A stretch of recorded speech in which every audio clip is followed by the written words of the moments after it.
Natural solutions to money, relationships, wellness, and more. Shine a light onto your day and into your life.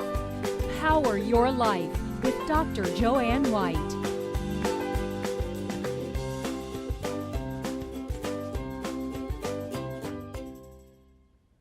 Good evening. Welcome to Power Your Life. I'm Joanne White, your host.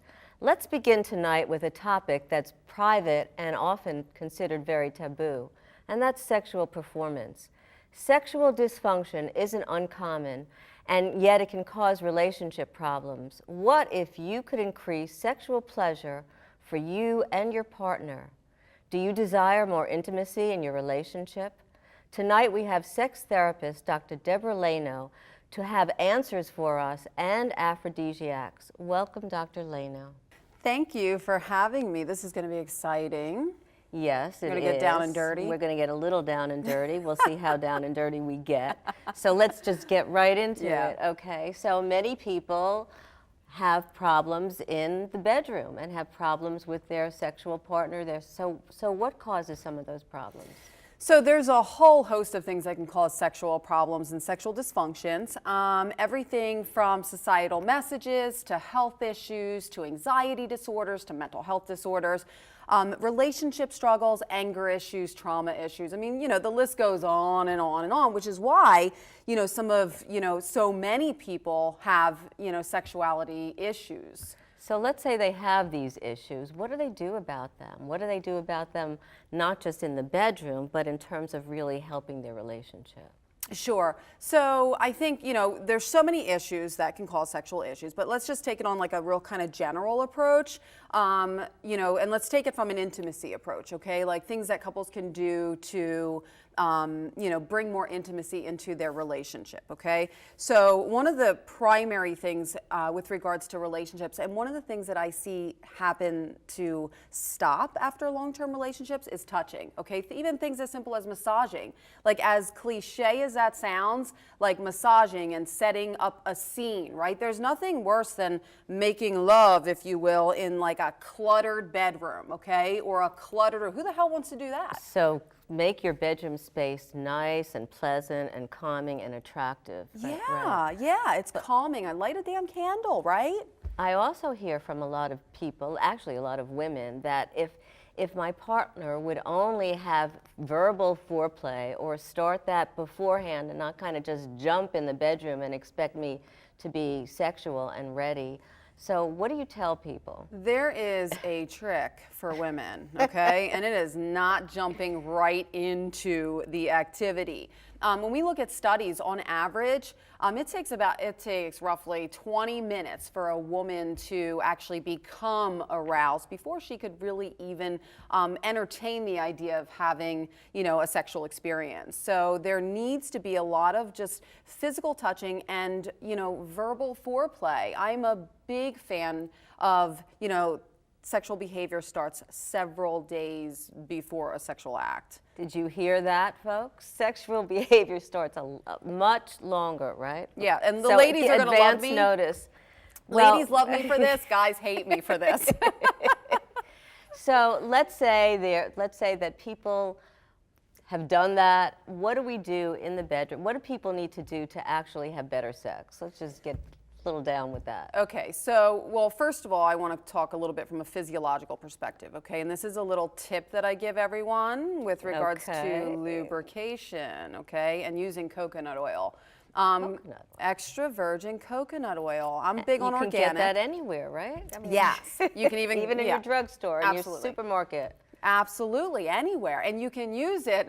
And it smells good. Yes, but it's a gift from, I always say it's the gift from the gods, okay? Because you can use it in your hair as a hair moisturizer. You can use it on your skin. You can use it for vaginal lubrication. And it'll everything. Make you look younger while you're having sex. Exactly, right? Exactly. So it's just all around better, especially for women if there's any like pain, issues or lubrication issues or those types of things. I'm a big fan of teasing. I am a big fan of sexting without the nudity. Now, okay? when you're saying teasing, you're talking about playfulness or flirting? Yes. Is that what you're talking about? Yes, and while I instruct couples to stay away from their phones and text messaging because they have a tendency to get into arguments via their text, right?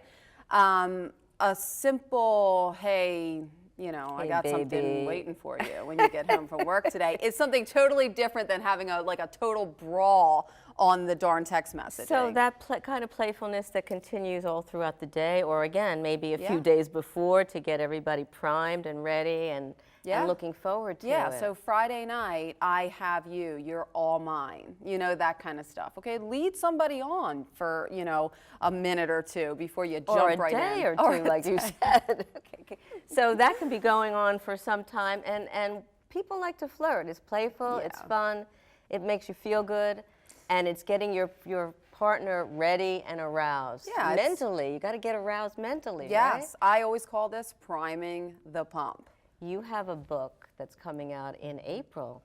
Pre-sales are going on now, and it's called Sex Therapy 101. Tell us a little bit about it. So Sex Therapy 101 was put together really for the public, okay, not necessarily the professional. And it's a very, very simple book, and it's usually, I like to look at it as like each chapter is like my first couple sessions of therapy. For people who don't want to come into therapy, they're embarrassed or whatever reason. So do the couples therapy with the book, right? Do the couples therapy and the individuals therapy, because each chapter, like there's chapters on improving your relationship, there's chapters on, you know, erectile dysfunction. You know, so, and premature ejaculation and how to talk to your kids about sex is, you know, one of the last chapters. And that's very important. Yeah. Okay, so everything's in that book, Sex Therapy 101. And it's an easy read, totally easy read. That's great. Yeah. Thanks so much, Deb. Yeah. Dr. Laino. Dr. Laino. Sorry about that. Don't go anywhere. When we come right back, Dr. Laino has more advice for us. Plus, let's take a look at the common health concerns that plague women.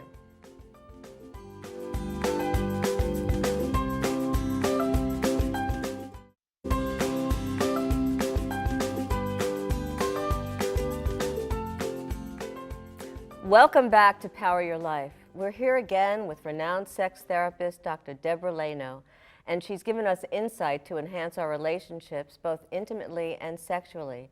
Thanks for enlightening us.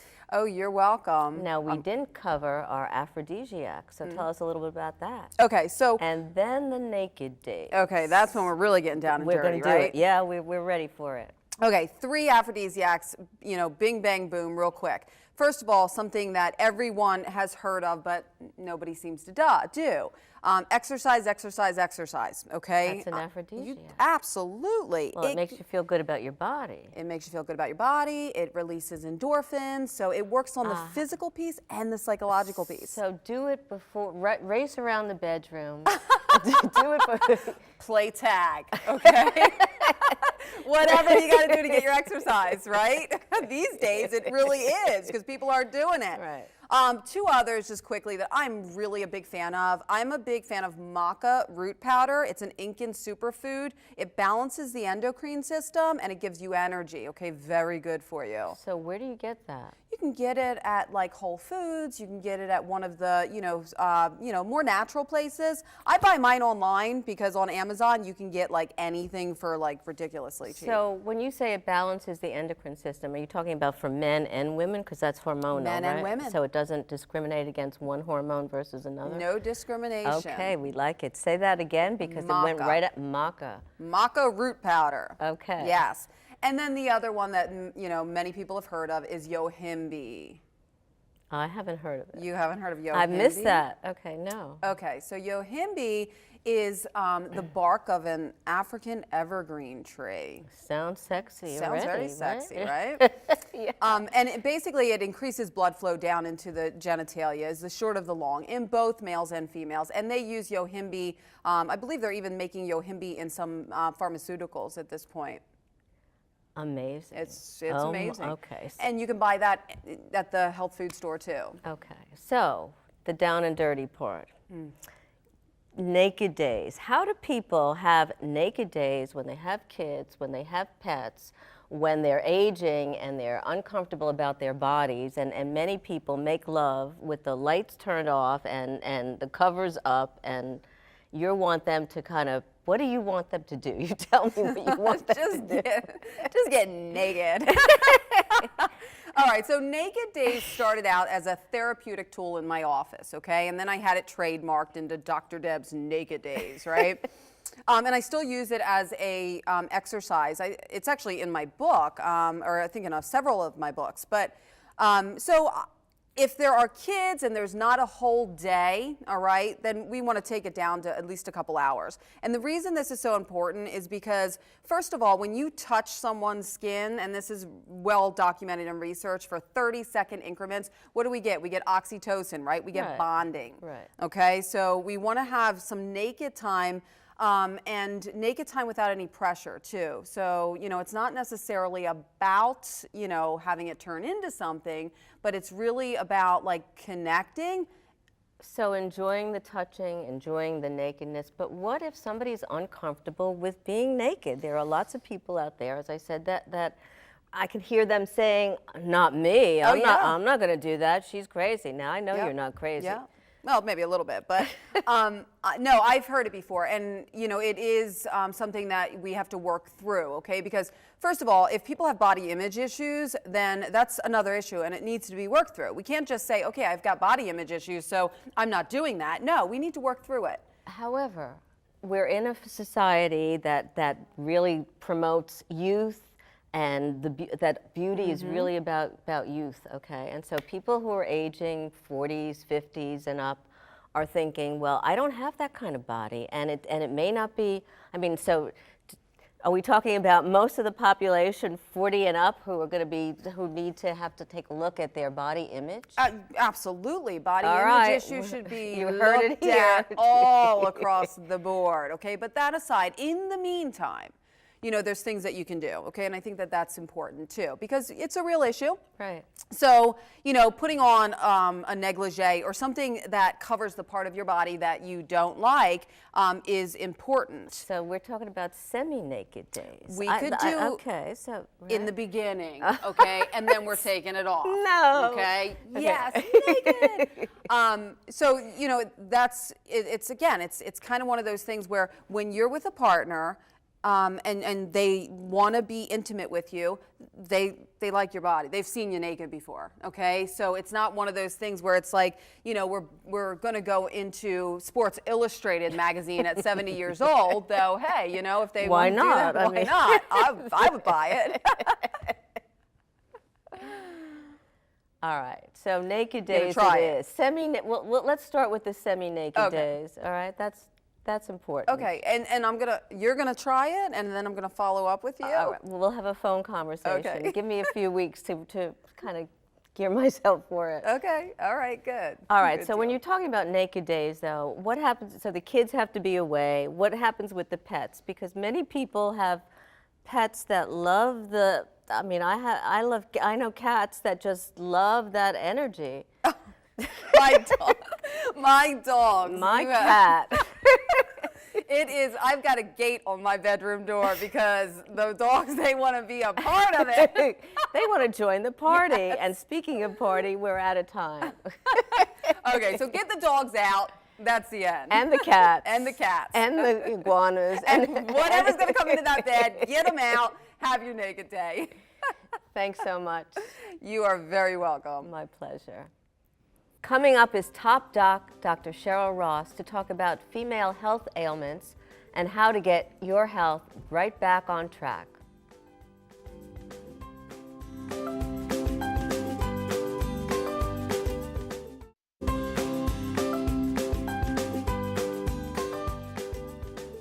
Welcome back. My next guest is Dr. Sheryl Ross, who's here to discuss women's health issues.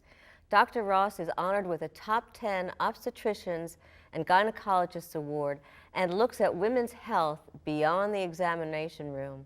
She's joining us now via Skype to share her expertise. Good evening, Dr. Ross. How are you? I'm well. Thank you for having me, Dr. White. It's my pleasure. Now, oftentimes women past the age or moving into 40 are experiencing some challenges with perimenopause and menopause. How do they find relief, Dr. Ross? Well, first we have to make the diagnosis because 40s is a time of emotional and hormonal havoc. So women come in, they have symptoms of irregular periods, they're not feeling well, some might have hot flashes. So checking hormones is the way to find this out. And is that through blood work? It's an easy blood test. We do hormones for FSH and estradiol and checking thyroid as well. Yes, thyroid seemed to also get in havoc during that time. So let's say that a woman is diagnosed, yes, that she's exactly going through perimenopause and menopause. What do you do? What can you do to help alleviate some of the symptoms and some of the discomfort that a woman is experiencing? Yeah, well, first of all, it's about what the patient is suffering from, how bad the symptoms are, how disruptive. Hot flashes can be not just physically uncomfortable, but socially embarrassing. So first we see what the symptoms are and really individualize with each patient, and then talk about the option of going on a hormonal replacement therapy if they're comfortable with that. Now, often, well, hormone replacement therapy for some women is totally out of the question, and it's also scared a lot of women and has caused some problems for women. So what if, Dr. Ross, a woman cannot go on hormone replacement therapy or chooses, maybe it's not even can't, but just chooses not to? What other recourse is there for her? Yeah. Well, we look at non-hormonal options because many people are more comfortable with non-estrogen. So look, they can do yoga, acupuncture. They can look at herbs such as black cohosh or even soy helps.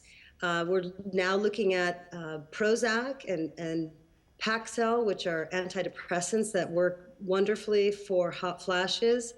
So those are great alternatives. So a woman can choose that, and is that something that a lot of doctors are familiar with so that they can discuss it with their GYN? It depends on the doctor. I think nowadays our patients are educated, they've looked online, they come in with great questions, and if doctors aren't aware of the non-hormonal options, then I think the patient should really seek a physician out where they can get both sides of information related to treatment. Or maybe help educate the doctors. I think many doctors are open to understand that there are those alternatives. And when a woman is going through the emotional aspect, you were mentioning Prozac and other medications, isn't there an alternative relief to that other than going on another medication? There are. We'll look at things like mindfulness. We'll look at therapy, looking more at behavioral changes if they don't want to take any prescription medications, and look more at lifestyle choices. Great. So there are things that a woman can do other than being on medication if she chooses not to. Now, what's been a little bit disarming and alarming is the rise of STDs for women who are 40 and up. Why is that happening, and what do women need to do as a preventive measure? Yeah. This has been really fascinating statistics that we've been getting, that the over 45 group of women who are recently divorced or separated are fastly becoming the #1 group for sexually transmitted infections. And we find that it's the lowest group that's wearing condoms. And the question really is, how do we educate this group? How do we educate the women and the men and doctors alike?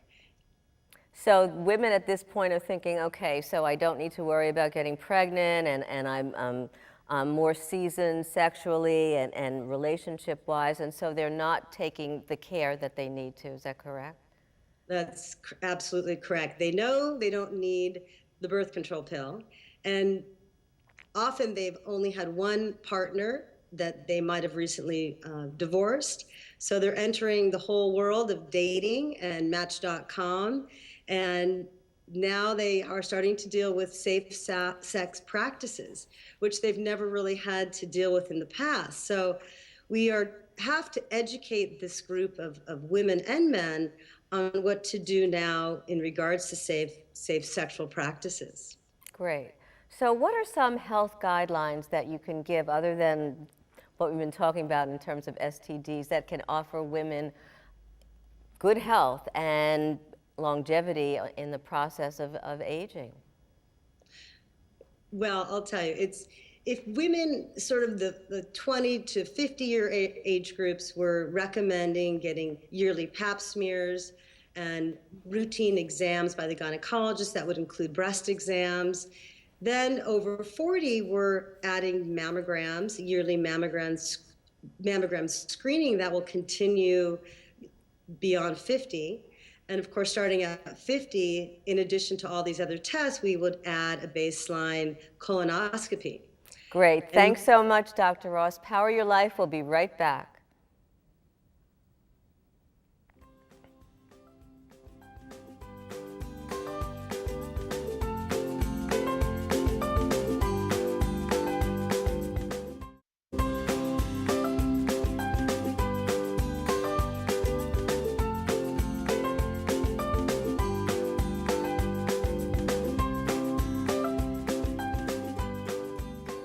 How old do you really feel? Research suggests that the way we feel about ourselves and the way we think about our capabilities really can affect our age, can affect our lifespan, can affect our health. So it's important to really think about it, and it's all in your attitude. Our attitude makes a difference and can make and break your day. Every moment and every day is really a choice that we can make. And no matter what's going on in our lives, choose optimism. Optimism can boost how you feel. It's very contagious, and it can really wash away the clouds of doubt and worry. That's it for tonight's Power Your Life. Next week, an awarding guest will take the pulse of our healthcare system and patient advocacy. And a workplace game changer will also stop by to inspire us with empowering tips on finance and on business.